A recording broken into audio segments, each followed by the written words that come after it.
Hey guys, Zer here. Today I'm playing Aladdin for the Super Nintendo. I'm going to talk a little more about this game before we get started, but first, let's read the intro. I'm going to try to do voices for the characters here for you guys. Welcome to Agrabah, city of mystery, of enchantment, of the finest merchandise this side of the River Jordan. I can see that you are only interested in the exceptionally rare. I think then you will be most rewarded to consider this. Like so many things, it is not what is outside, but what is inside that counts. This lamp once changed the course of a young man's life.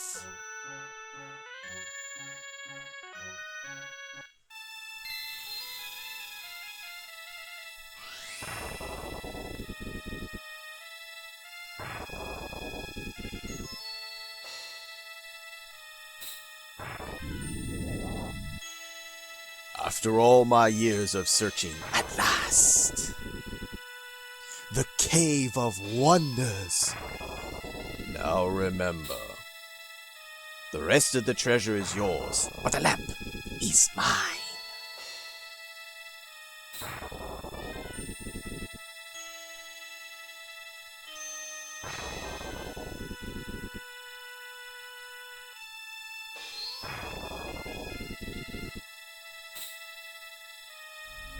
Who disturbs my slumber? It is I, Gazin, a humble thief. Know this. Only one may enter here. One whose worth lies deep within. The diamond in the rough. Oh no! So, only one may enter. I must find this one. This diamond in the rough.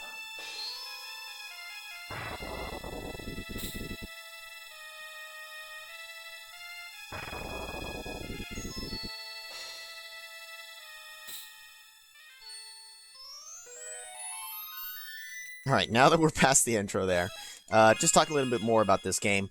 Growing up, there were two versions of this game released in 1993. One for the Sega Genesis, and this one for the Super Nintendo. Now, this is the version that I grew up playing, and it's actually one of the few games left from my original list of games to LP. Took about 14 years, but I'm finally getting around to it. So, let's go ahead and play it.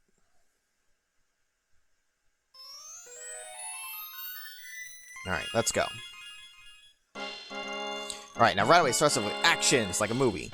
The controls for Aladdin are pretty simple. You can move around, there's a run button, you can jump, and your two forms of attack are throwing apples, but they don't kill all enemies, only the small ones. Your main way of defeating them is going to be jumping on their heads. So these guys here, if I hit them with an apple, it does stun them at least for a couple of seconds, and then you can freely jump on their head, or you can just jump on them outright.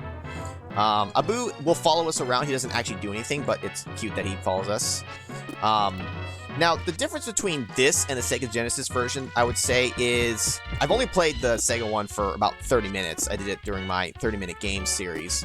I would say that one is more heavily focused on the combat compared to the platforming. I don't even know if it's necessarily about heavily, but I'd say it has more an emphasis on combat compared to this one. This one has more about the platforming. Because this one, we don't have a weapon. In the Sega one, you have a scimitar.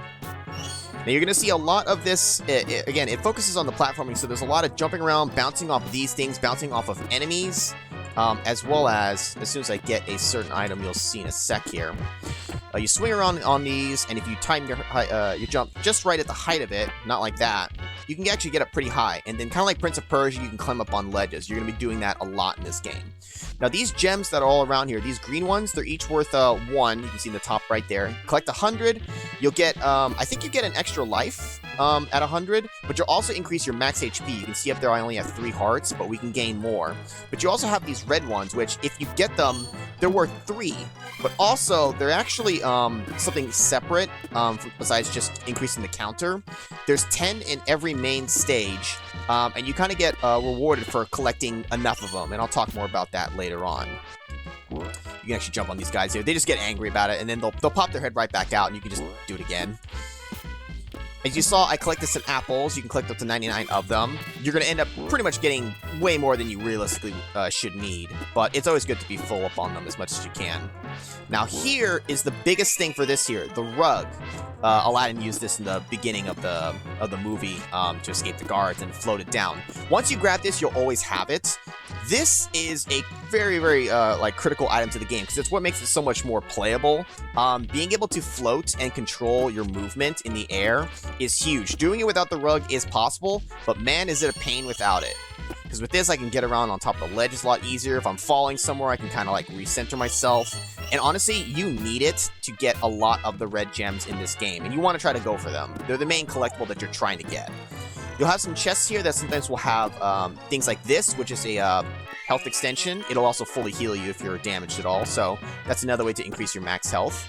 You've got 1-up lamps here. Pretty self-explanatory. As well as maybe 1 or 2 other things we'll come across. Well, there's food for sure. Get rid of this archer here. Now, if it's your first time playing, you could just kind of like float all the way up the top here and just avoid a lot of things like these snake guys, but just make sure that you don't pass up some things like this down here. Now, this only has, well, actually, this one here has a scarab. If you collect that at the end of this section, we'll get to do a little bonus game. You want to try to be careful when you reveal those because they'll fly up and then they just start to fly away. So you need to react quickly or just memorize where they, which ones they're in. Because they're only in, I think, maybe once. Maybe there might be a stage that actually has them twice. And I'm also getting shot a lot, but you get to hear Aladdin go, whoa! Which is, it's actually a really good sound clip of it. Now, I'm not going to try to grab all of the green gems, but I will try to grab a good amount of them. Now, once you reach these signs here, that's the end of the subsection. So they break each stage up typically into a couple of subsections. Here, the Golden Scarab will now let us play a little mini-game.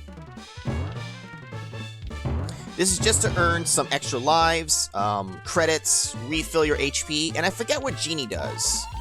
I don't necessarily care what we really get. As a kid, I really hated missing these because I always needed all the extra lives and credits as a kid. But here, it's not going to really matter. We'll be fine. I don't really care what I get. Looks like we're gonna get a 1-up. I'm sure there's an actual timing to when you stop it. As a kid, I would just hit and pray. So we'll just kind of take whatever. All right, next subsection for stage 2. Now, there's something that I actually thought about when I was practicing for this, and I didn't ever really consider it. I grabbed the rug really early, and you have it for pretty much the rest of the game. I always kind of thought, you know what?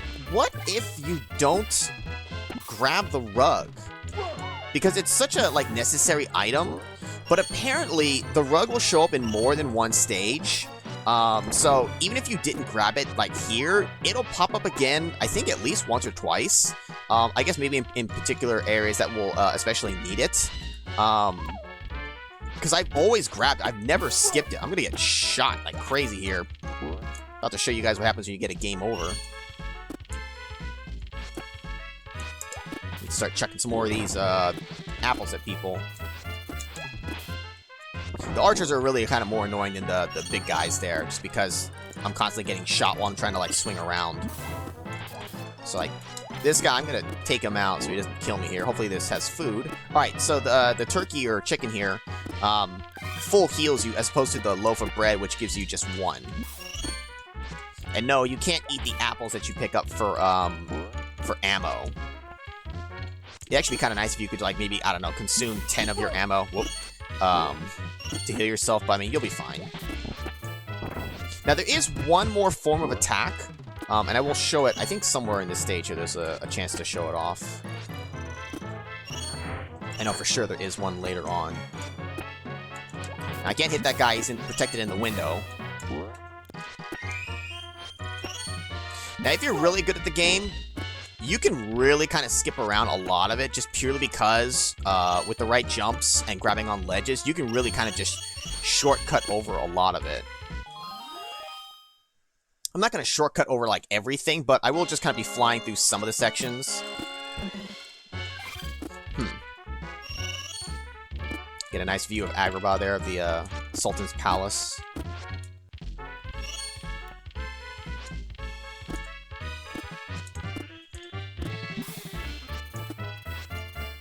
I'm always kind of on the lookout here to try to remember where all the red gems are, because, again, it's very tempting to just be up high constantly and floating around, but there will be some down lower, so it's probably more of a thing that happens for this first stage here, but, like here, I could usually just keep going to the right, but I already know over here is a 1-up. As a kid, I'd always freak out about going over ledges and stuff like that. Now, as an adult, I don't worry so much. I think I'm a little more confident in my play than I was as a kid. Here I am just going to skip those, all of those. But over here, this is something the game makes you do a lot of, and this is why you want the rug. The only way to get that is to hang off the edge of this thing. Now, hopefully I don't botch it here. I'm going to wait for its movement to kind of, like, stop for a sec. And just going to carefully grab onto it and just not fall, because it's very easy to just kind of like, oops, and then you fall, and then that's it. You're dead. There's only like 2 of those, I think, in the entire game here, where we slide along the thing. Maybe 1 more. Now, be careful. You would just normally just grab this and start sliding, but you then miss this gem, and I don't think you can really get back to it. So, again, this is why you absolutely need the rug, and why you kind of want to just carefully explore before just jumping into everything. Now, I didn't get that 3rd one. I don't know why I didn't. I was holding jump, but whatever. It's fine.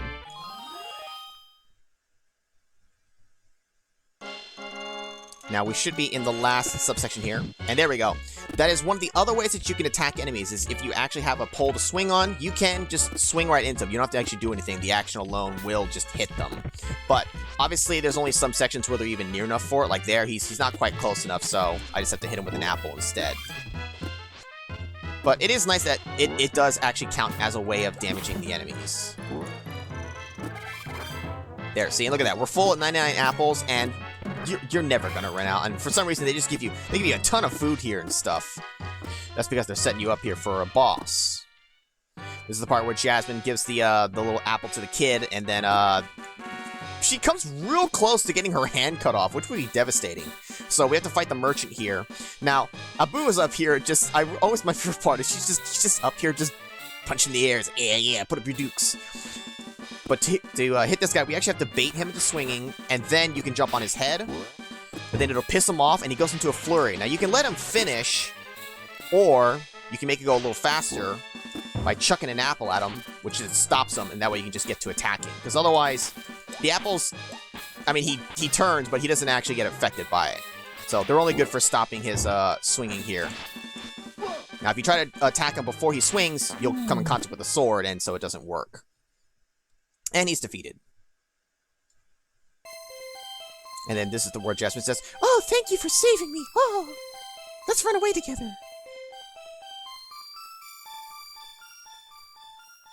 And for every stage we clear, you get a password.